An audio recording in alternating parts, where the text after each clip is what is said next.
Bueno, pues buenos días, bienvenidas, bienvenidos a todas las personas que os habéis conectado para asistir a esta conferencia del ciclo La UGR va al Instituto, que forma parte de un ciclo que se está desarrollando durante todo el año, pero que concretamente en el mes de marzo está prestando atención al papel y a la valoración de la mujer en distintos ámbitos. Pues la semana pasada tuvimos a Olaya Castro hablando de mujeres poetas a las que casi nadie conoce, y esta semana tenemos al doctor David Martín López, profesor del Departamento de Historia del Arte de la Universidad de Granada, que nos va a hablar de la mujer en el arte desde esa doble perspectiva que dice el subtítulo de la conferencia: las mujeres como objetos en el arte y las mujeres como sujetos, es decir, mujeres artistas o mujeres imágenes u objetos de las obras de arte de otros, cómo han sido tratadas. El profesor David Martín es un hombre con una vastísima formación, un hombre muy culto, que empezó estudiando física, pero no creáis que estudió que a mitad de primero lo dejó, no, estudió hasta 3 años de física, y su curiosidad, su gusto y su afán por saber lo llevaron a cambiarse a la historia del arte, donde tiene distintas líneas de especialización. Por ejemplo, es especialista en arquitectura y en simbología masónica, y otras de sus líneas de investigación son los lenguajes artísticos en relación con el género. Por eso, él era la persona perfecta para darnos estas pinceladas. Es un tema, como os imaginaréis, muy amplio, pero por lo menos va a dar unas pinceladas para que nos vayamos dando cuenta, que es el objetivo de este ciclo de conferencias del mes de marzo, de qué injusto ha sido el tratamiento de las mujeres en muchos campos durante mucho tiempo, y sobre todo para que cada uno de vosotros y vosotras os propongáis que esto no puede seguir así, porque la sociedad no se puede permitir prescindir de las aportaciones de toda una mitad de esa sociedad. Así que muchas gracias por vuestra atención, muchísimas gracias a vuestras profesoras y a vuestros profesores por haber solicitado participar en esta actividad, y le doy la palabra a nuestro conferenciante. ¿Vale? David, cuando quieras. Muchísimas gracias, Pilar. Buenas tardes a todos. Gracias por estar ahí al otro lado de la pantalla. Agradecer a las profesoras y profesores pues que hayan querido estar hoy en este viernes ya tras el mediodía, justamente para hablar sobre un tema tan importante como es la mujer en el arte y su representación. Como ha dicho Pilar Núñez, voy a intentar resumir toda una serie de ideas que quiero comentarles en torno a este concepto de objeto y sujeto. Y antes de comenzar, quería decir que en realidad hay un imaginario colectivo que es muy difícil de cambiar de la noche a la mañana, pero que debemos y podemos crear. Como dice Holland Cotter, durante miles de años nuestros reflejos culturales y políticas sexuales han sido influenciados por imágenes de mujeres, como madres, como diosas, como musas o como objetos sexuales. En realidad, desde el hecho de poner a esta escultura el nombre de Venus, estamos influenciando la manera de entender incluso la prehistoria.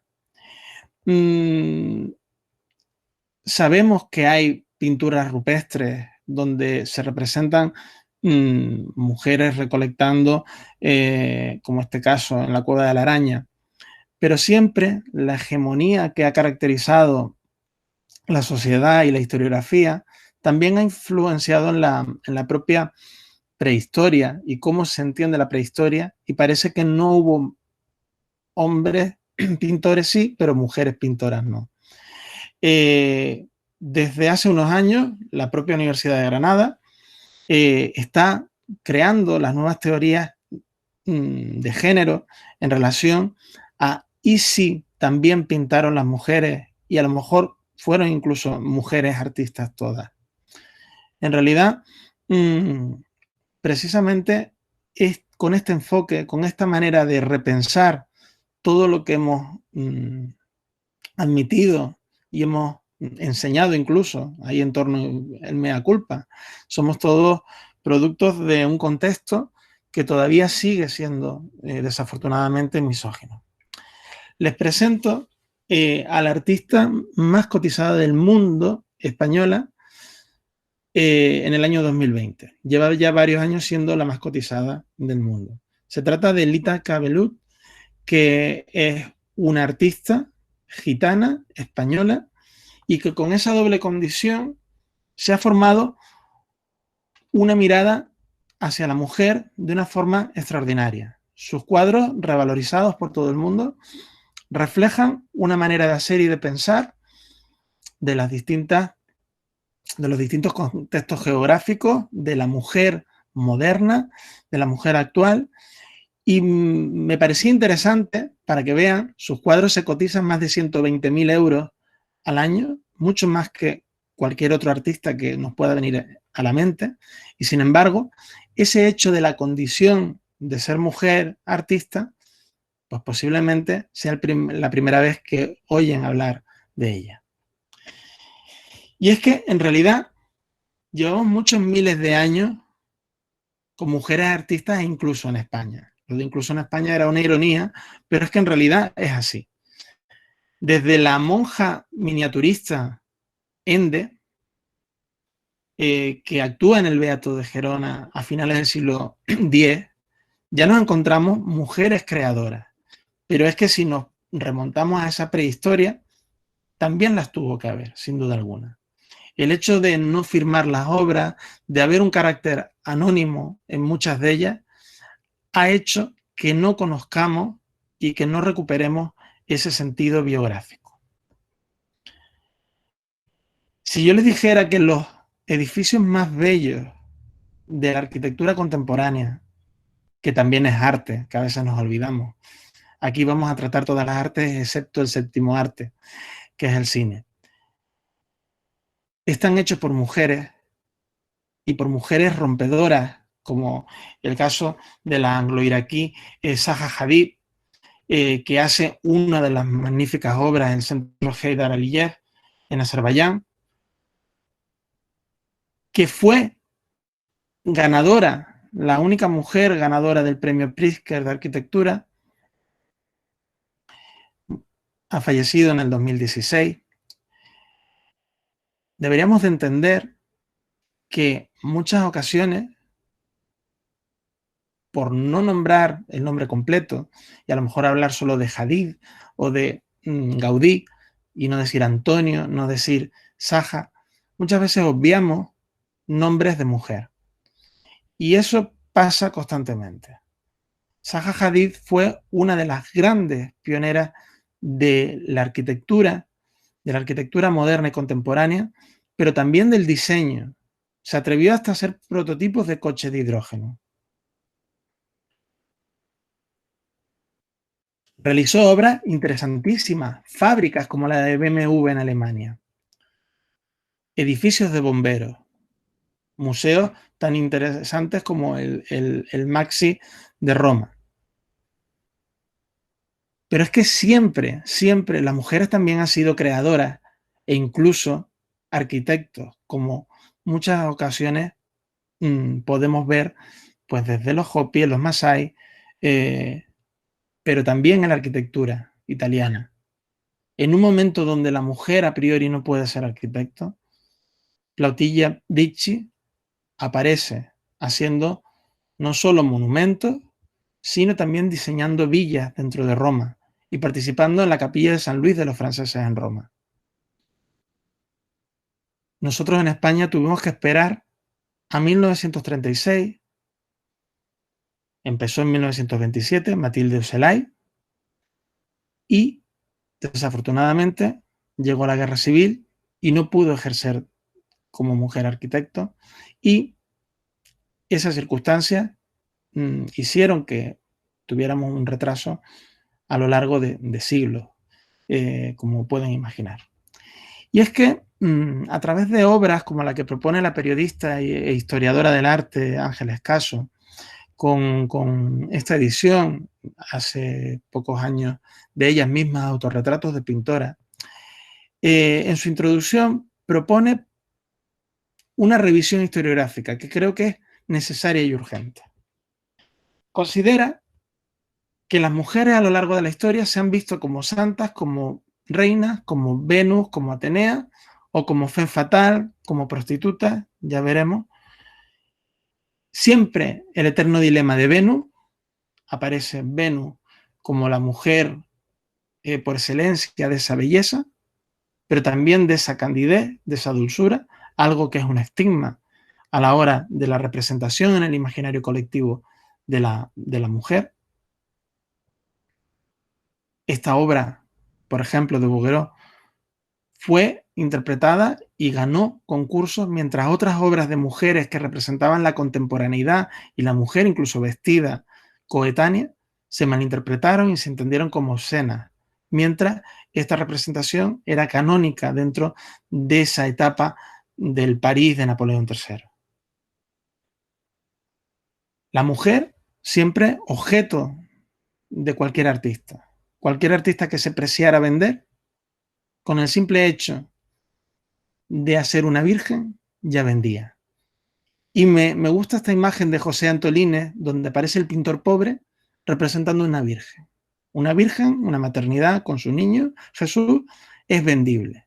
Y el pintor, pese a lo mejor su escaso valor, un pintor pobre, sabe que con el recurso y la utilización del objeto pictórico, de la mujer como objeto, va a ganar algo.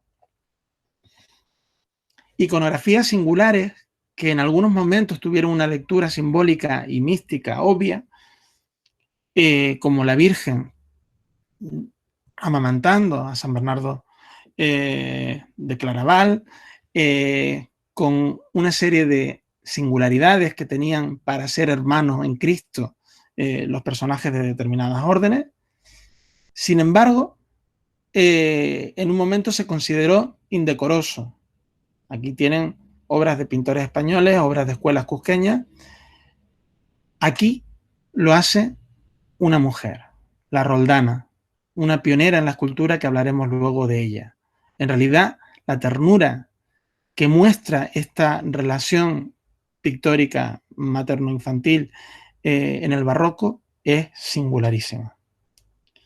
Y es que esa ternura y esa reivindicación de la mujer pintora lo podemos ver en este magnífico retrato de Sofonis Banguisola, una de las grandes pintoras de ese tránsito del manierismo al barroco, junto con Artemisia Gentileschi, sin duda alguna. Pero si nos ponemos en este modelo de planteamientos teóricos en torno a la mujer, parece que el éxtasis místico solo puede estar vinculado a la mujer. Las santas tienen el éxtasis en esa visión de Dios. Los santos, nunca. Esto es una cuestión misógina. Otra cosa no significa que el éxtasis de Bernini sea una explosión de los sentidos y una de las obras magníficas, igual que su Beata Ludovica Albertoni, que tienen aquí. Pero cuando se representa San Juan de Dios, cuando se representan otros santos, he puesto San Juan de Dios por tenerlo más cerca con Granada en el momento de su muerte, no entra en ese éxtasis, en esa visión casi sensual que experimentan supuestamente solo las mujeres. Ahí hay misoginia indirecta. Y eso, de una forma u otra, tenemos que ser conscientes. No significa que la obra no deje de ser maravillosa, como es, ya les digo, tanto Santa Teresa como esta Beata Ludovica Albertoni. La otra forma, el otro cliché de entender a la mujer a lo largo de siglos, desde Pompeya, ha sido la prostitución. Olimpia de Manet o Señoritas de Aviñón, que ustedes conocen perfectamente, de Picasso. Fórmulas totalmente distintas en estilo, pero la mujer como objeto, de la manera que reclamaba tanto Ángeles Caso como Holland. Ángeles Caso sugiere que como el padre de la historia del arte contemporánea, Gombrich, en su magnífica obra de historia del arte, que es una de las grandes referencias, un manual de síntesis extraordinario, se pregunta, ¿cuántas mujeres artistas aparecen en este libro? Yo he revisado de arriba abajo el índice y efectivamente, tal y como señalaba Ángeles Caso, nos sobran posiblemente casi todas las manos que están aquí. Y no aparece Artemisa Gentileschi, una de las grandes pintoras deudoras de ese tenebrismo carvallesco, con su famoso Judí y Holofernes. No aparece Artemisa, porque supuestamente hay mejores pintores barrocos. No aparece Sofonisba, porque supuestamente hay otros pintores barrocos. No aparece nadie cuando esto tiene una fuerza y una potencia. Ella sufrió de joven una violación y reivindicaba el papel de la mujer haciendo mujeres justicieras, pero mujeres buenas. Judith es la que mata a Holofernes, que es el malo. No es Salomé, la femme fatale. Esto es una mujer justa que está intentando hacer una iconografía, además, a través de esa idea de la justicia.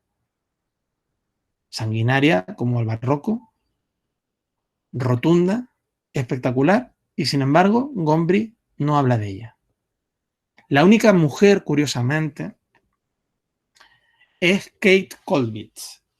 Se trata de una mujer coetánea a Gombrich, que Gombrich admira y que Gombrich, que podríamos decir que a día de hoy sería feminista, aunque solo haya incluido en su gran manual una mujer, pone a esta mujer por una referencia estética novedosísima.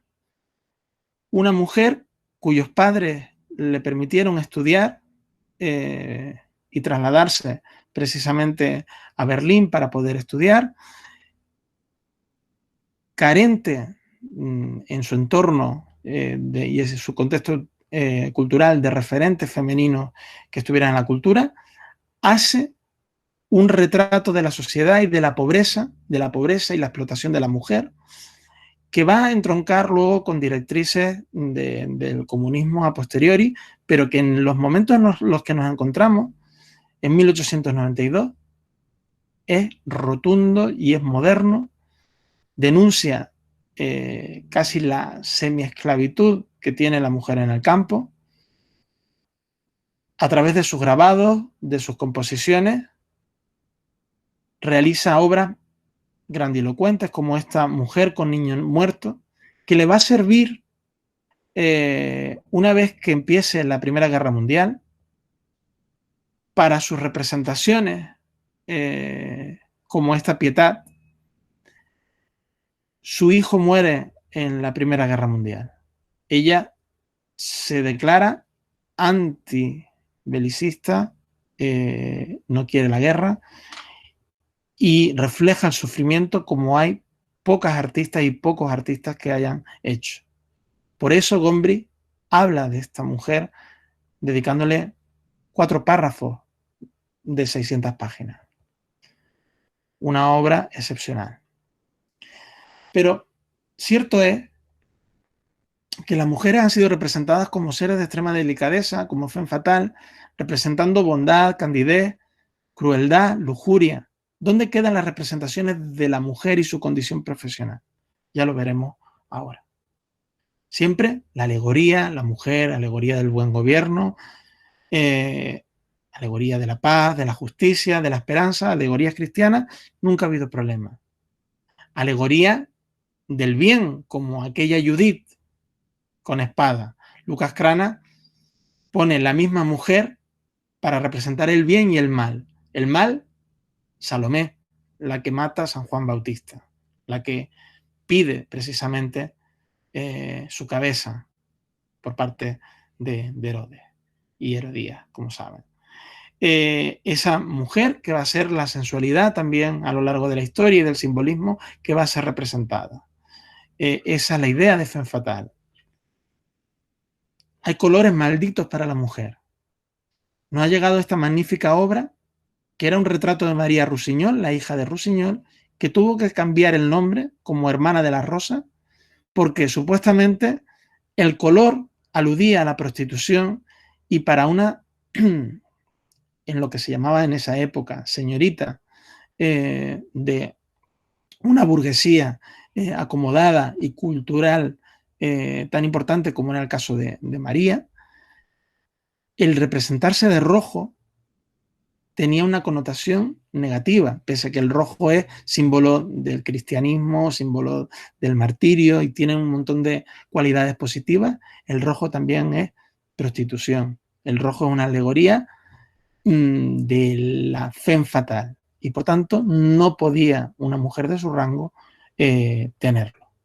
De tal manera que hubo que cambiar el título, porque se asemejaba a esta idea de mujer, que obviamente no podía ser tolerada.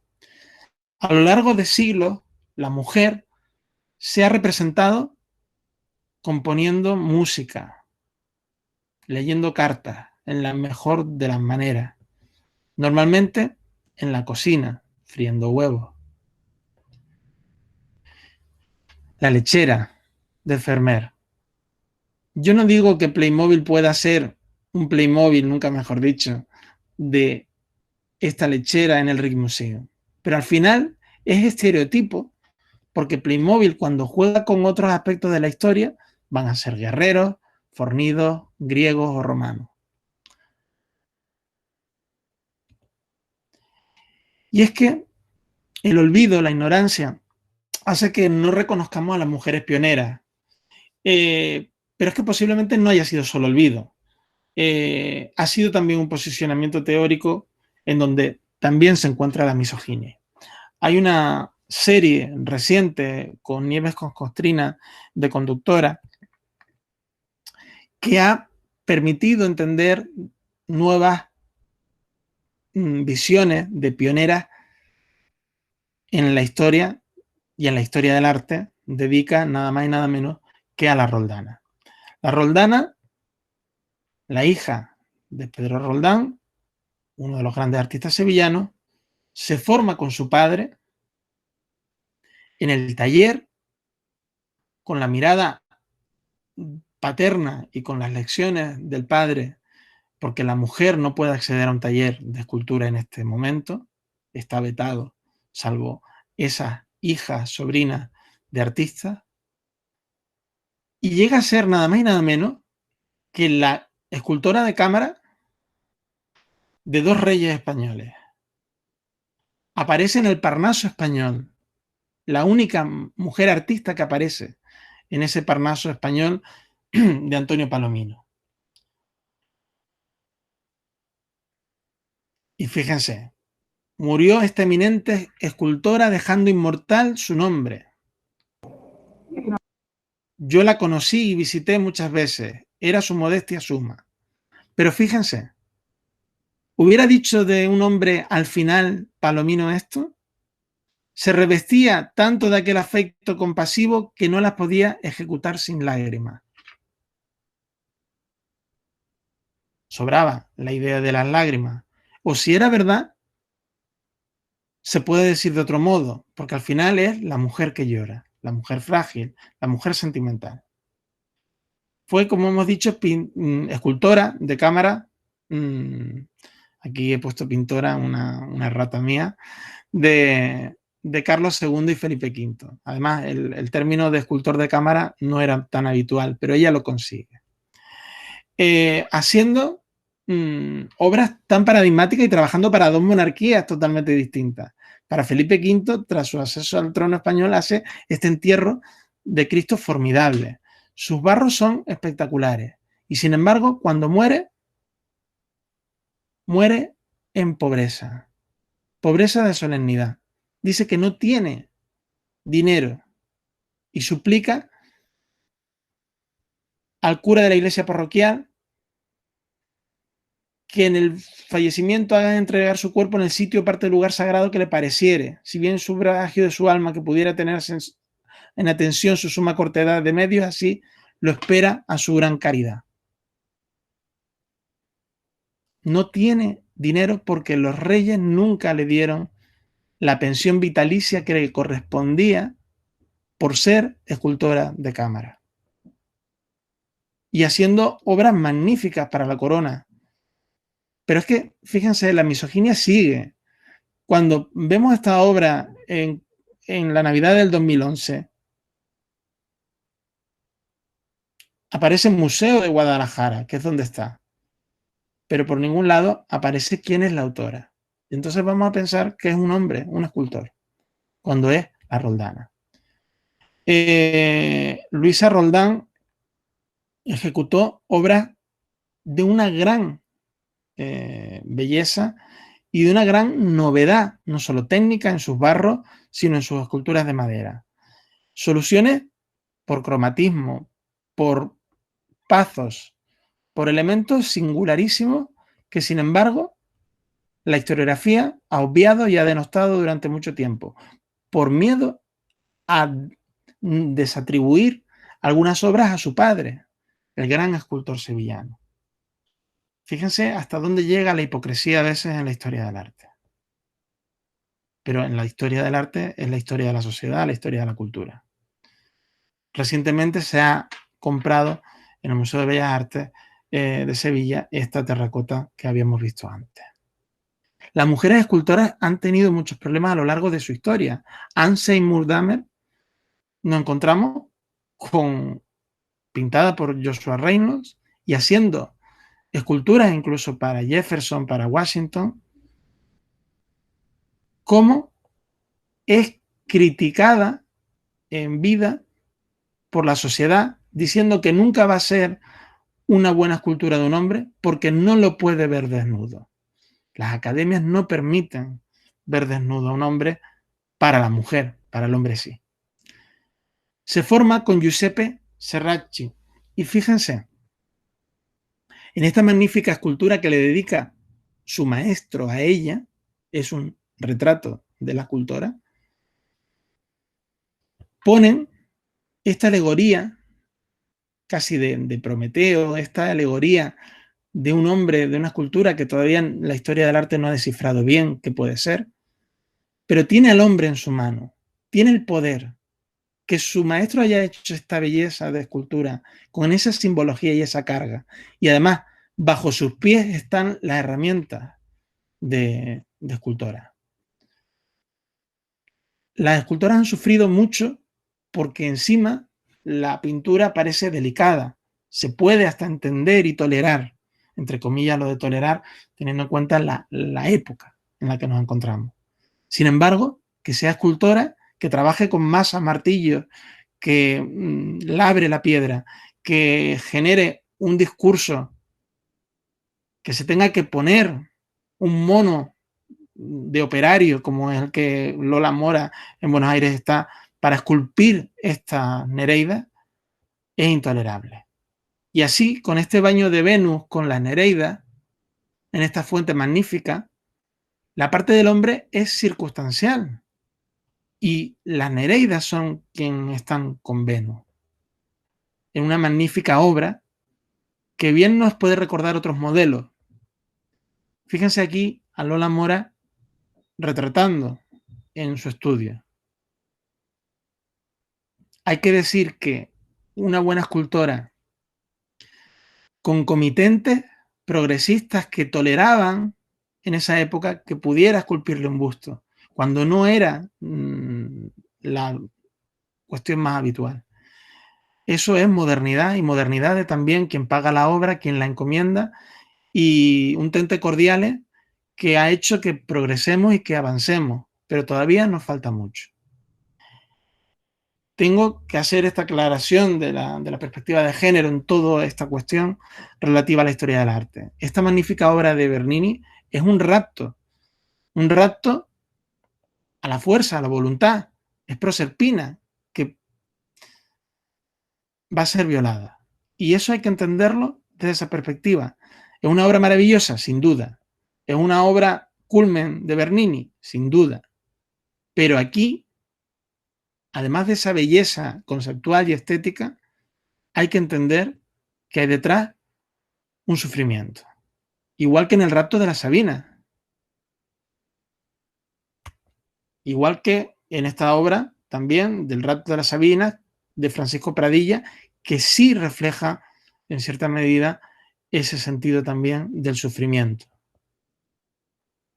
La moda constriñe. La gorguera con lechuguilla, pero la crinolina es casi un instrumento de tortura. Fíjense cómo este armazón de ballena tenía que ponerse para la mujer de la época victoriana. Necesitaba ayuda de 3 personas para colocar esto diariamente. Había personas que se asfixiaban y morían por culpa de esa estrechez y de esas dimensiones y sufrían desmayos constantemente. Con lo cual, la idea y la imagen de la delicadeza de la mujer era todavía más aumentada. Fíjense en esta caricatura de la época, cómo supuestamente la crinolina también permite mantener las distancias sociales, ahora en tiempos de la nueva normalidad, pues las distancias de metro y medio, pero en ese momento para el agasajo y para el acoso también masculino.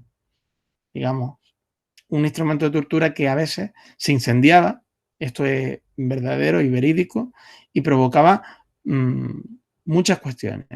Y es que la moda ha constreñido a la mujer en muchas circunstancias. Por lo tanto, cuando veamos un retrato, veamos y pensemos que también hay una vestimenta, hay un sufrimiento detrás de la vestimenta, por muy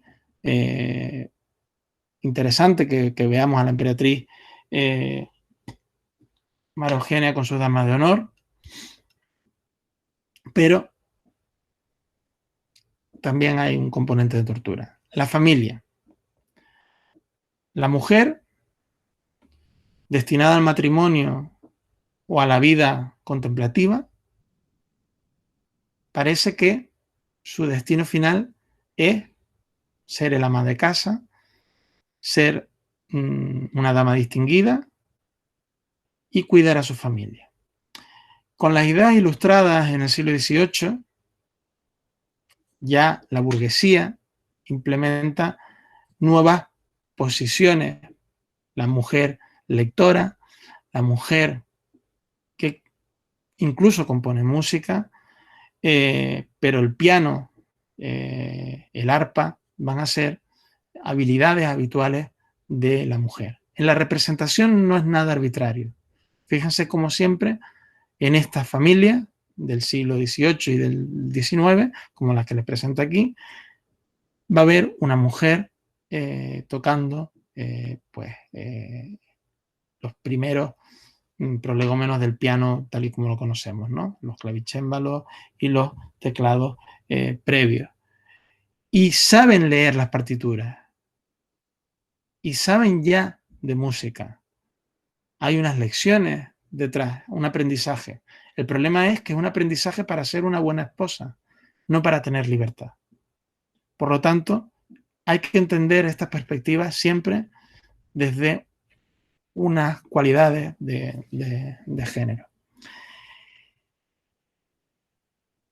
Obviamente, si yo les pongo que esto es un retrato de un médico, pues podemos ver que hay un médico detrás y a lo mejor está haciendo un juramento hipocrático, pero sabemos que es una persona distinguida que está leyendo, poniendo su mano en un libro, parece que jurando.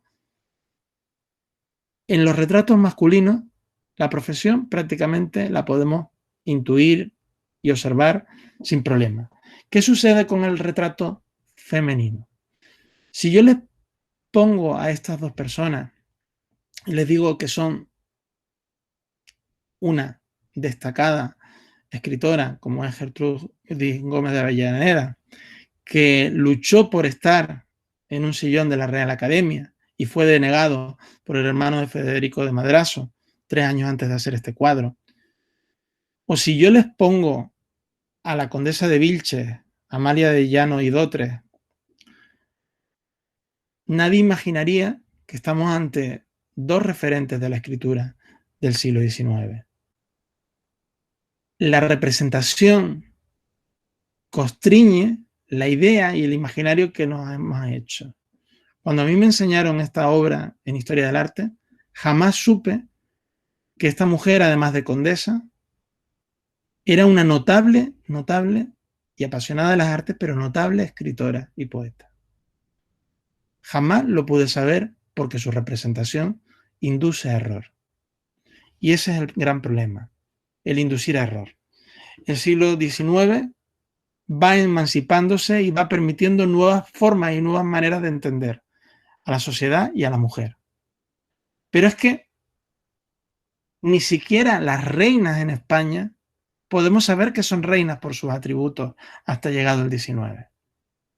La reina Mariana de Austria, esta obra de Velázquez, podemos entender que como tiene un reloj detrás, que es una iconografía que habla de la medición del tiempo y por lo tanto de un cierto sentido político, y el poner su mano apoyando a una silla, de estas sillas, además de pala recta, que son de protocolo, esas sillas castellanas que tienen un sentido simbólico, sin duda alguna, perfecto. Pero le ponemos un pañuelo, porque es que es una mujer. No le podemos dejar otro atributo, no le podemos quitar nada.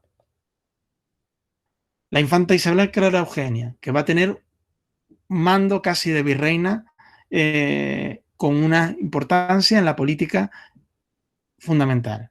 Su retrato es apoyando, pero un abanico.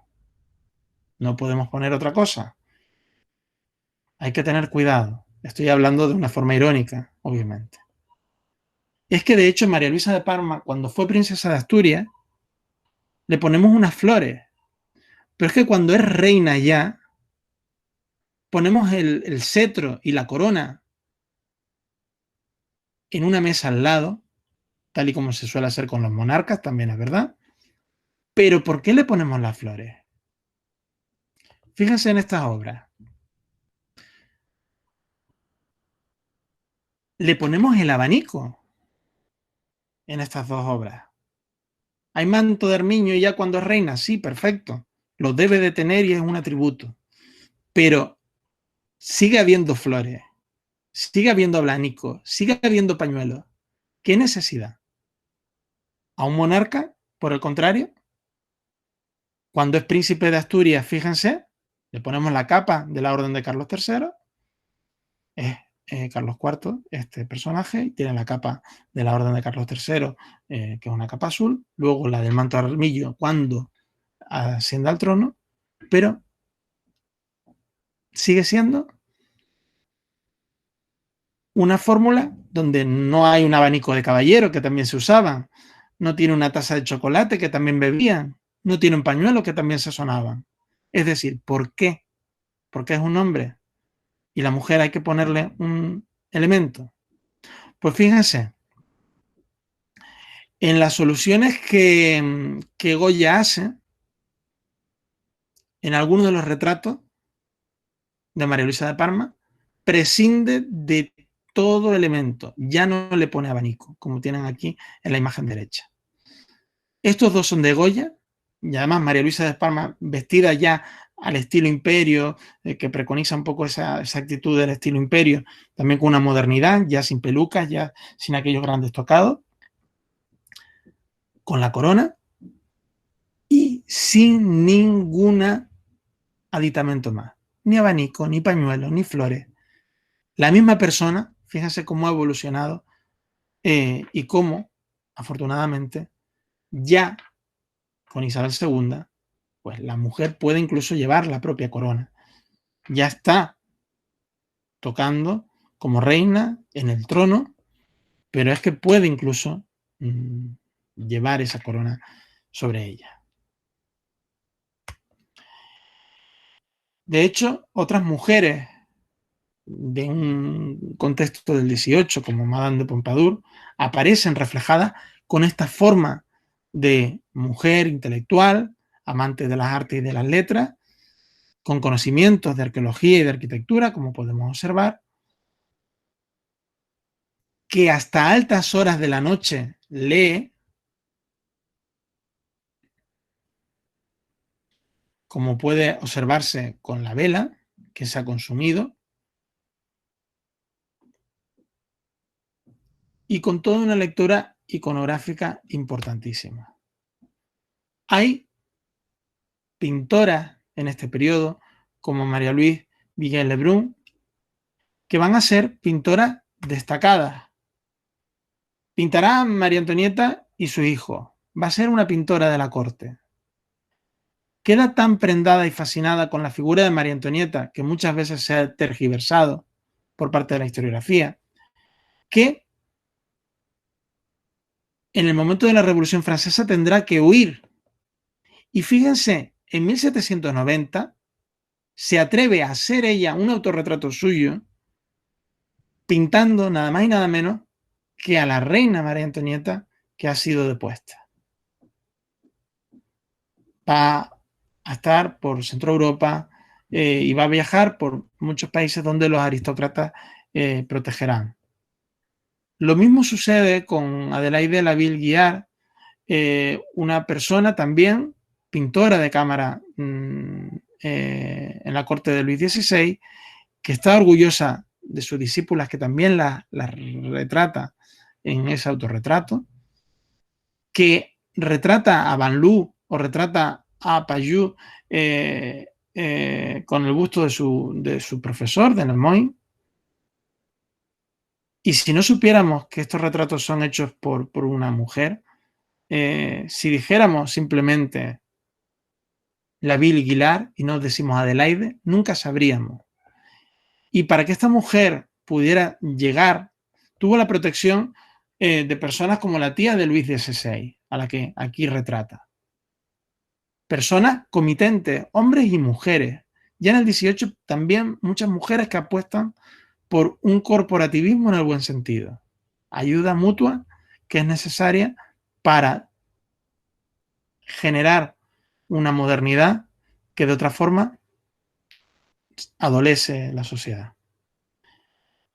María Victoria Lemoyne, aquí tenemos dos magníficos retratos, autorretratos suyos. Y fíjense, Rosa Adelaida Ducré, si solo hubiéramos visto el retrato de la izquierda, pensamos que es una persona que es música, un arpa es difícil de tocar y habla de un sentido pues, intelectual profundo, pero es pintora. Lo que pasa es que se quiere representar también como músico. Y vamos llegando a la modernidad y vemos cómo siempre el retrato es necesario afirmar ese posicionamiento, como el caso de Lluïsa Vidal. Por tanto, en las familias españolas del XIX también se va a dar esta circunstancia. Pero ya tenemos una familia más moderna, una familia más al uso, como es la familia Flaquer en este Museo del Romanticismo, donde ya encontramos ya el piano ya de cola, esa fórmula, y ya vemos cómo todos giran en torno a las artes y al estudio. Hay un libro, hay un pincel, hay una pluma, todos están haciendo alguna cuestión cultural, excepto la madre. Esto hay que decirlo. Por tanto, de ese posicionamiento que habíamos visto con Ducré, ya pasamos a esas mujeres modernas, unas mujeres de finales del 18, de principios del 19, que dentro de la moda no visten a la moda, son disidentes, se ponen otro tipo de peinado. Es la época en la que se pone de moda entre hombres y mujeres un tipo de peinado llamado puercoespín, porque tenían una forma de escardado distinta. No se ponen, no se empolvan lo que es los tocados, tampoco usan peluca. Y fíjense que esto es una moda antes de llegar al estilo imperio de Napoleón, que ya lo tenemos en España en una élite noble progresista. Sin embargo, aunque veamos aquí a la duquesa de Osuna, no podemos saber el sentido intelectual de ella simplemente por la vestimenta y por la moda, pero no vemos atributos. Aquí, en este caso de Agustín Esteve, cuando pone a Joaquina Telles Girón, que es la hija de los novenos duqueses, con ese apoyo en la geografía, vemos un sentido intelectual.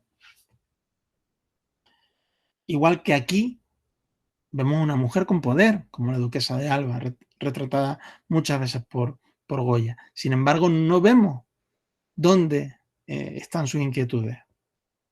Porque las inquietudes de la escena galante, al final, la historiografía ha pensado que solo sirven para dedicarse a bailar, a jugar a la gallina ciega, como si solo las mujeres jugaran, cuando en realidad están jugando los hombres también.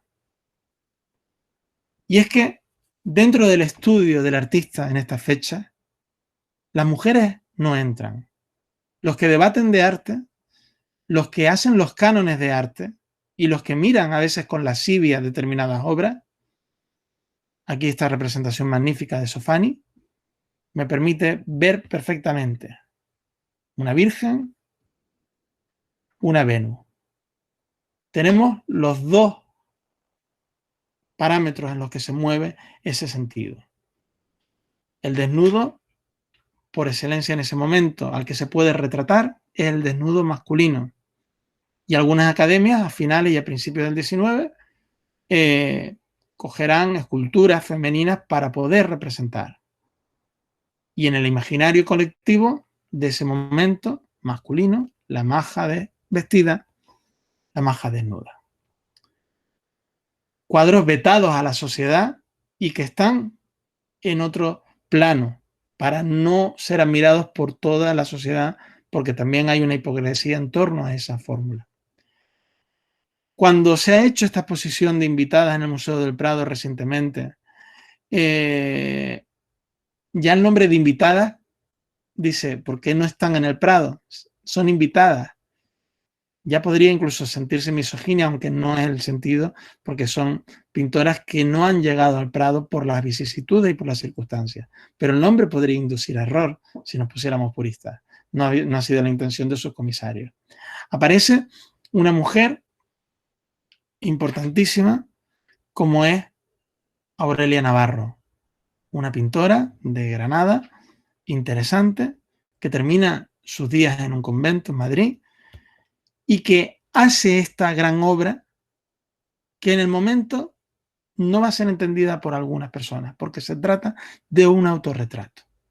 Y el prejuicio va siempre a encontrarse. Y es que el tabú del retrato desnudo de la mujer embarazada, como el matrimonio Arnolfini, aquí no hay ningún problema en esta época. No hay problemas ni siquiera con la Virgen embarazada,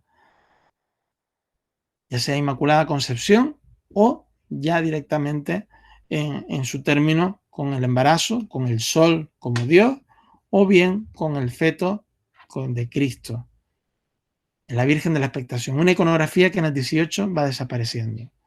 La representación de la dona grávida, la obra de Rafael, la visitación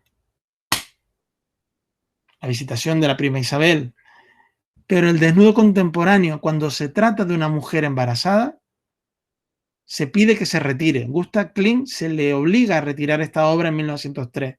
No la presenta sino en Berlín años más tarde. Y hará otra obra denominada Esperanza II, que va a ser más tolerada, porque pese a estar embarazada, ya no presenta su vientre. Y eso sigue siendo también objeto de discusión. En Vanity Fair, cuando Demi Moore hace esta representación de sí misma, reivindicando su maternidad, es criticada. Lo mismo sucede cuando a día de hoy, en el mundo contemporáneo, un artista que pinta con sus miembros que, como ven, por estas circunstancias que tiene, no tiene brazos, y pinta con los pies. Alison Lapper, embarazada, es denostada en Trafalgar Square. La gente le piden que retire su obra es una representación de su propio embarazo que hace el escultor Quinn, y sin embargo se considera obscena una maternidad en pleno siglo XXI. Y sin embargo en el XVIII las mujeres actrices eran representadas embarazadas, porque como el caso de Sarah Siddons, que está siendo un Lady Macbeth, durante toda su vida trabajaba embarazada y se representa como tal embarazada. Las ninfas, como musas inspiradoras, como femme fatale en el siglo XIX, van a ser representadas. Se entienden como seductoras y a veces forman parte de nuevos procesos de quitar del catálogo y de hacer instalaciones porque consideran que la mujer, en este caso, en el mundo prerrafaelita, ha sido, pues, reiteradamente utilizada como, sin duda ha sido, como un objeto de seducción y un objeto a veces sexual. Retiraron esa pieza para hacer esta la instalación, que era una cuestión de discurso simbólico, y como ven luego fue planteada en estos momentos en la Manchester Art Gallery. Hay mujeres pintoras que pintan a Ilas y a las ninfas. Además son ellas en este caso quienes seducen al propio Ilas. Sin embargo, la historiografía también ha confundido por cuestiones de género esta identidad. Las ninfas sí son toleradas en ese pensamiento del París de finales del XIX. Sin embargo, cuando entramos en la academia, lo único que se puede dibujar es, salvo la Academia Julian que veremos ahora, es el modelo del hombre desnudo, que incluso se hacen postales. Y en la Academia Julian, la única que aceptan mujeres en este momento, en París, en donde viajan muchas pintoras para proyectar, hace exposiciones y sin embargo, pese a aceptar a mujeres, quien ponen de pintores es un hombre. Aquí vemos a las mujeres con sus modelos y ya las mujeres en 1950 con modelos de mujeres desnudas.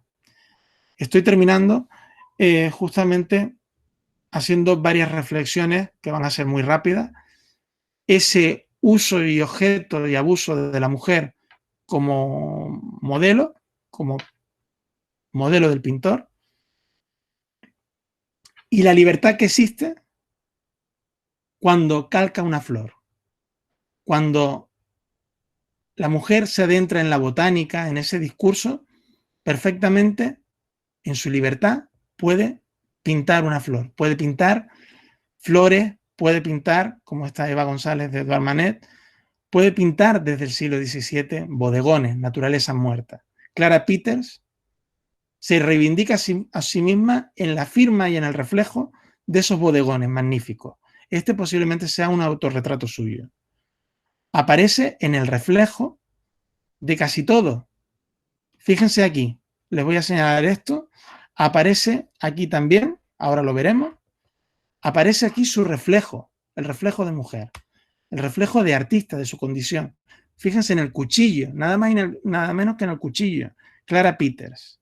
Aquí también en otro cuchillo, Clara Peters, en una época en la que normalmente no se firman los cuadros.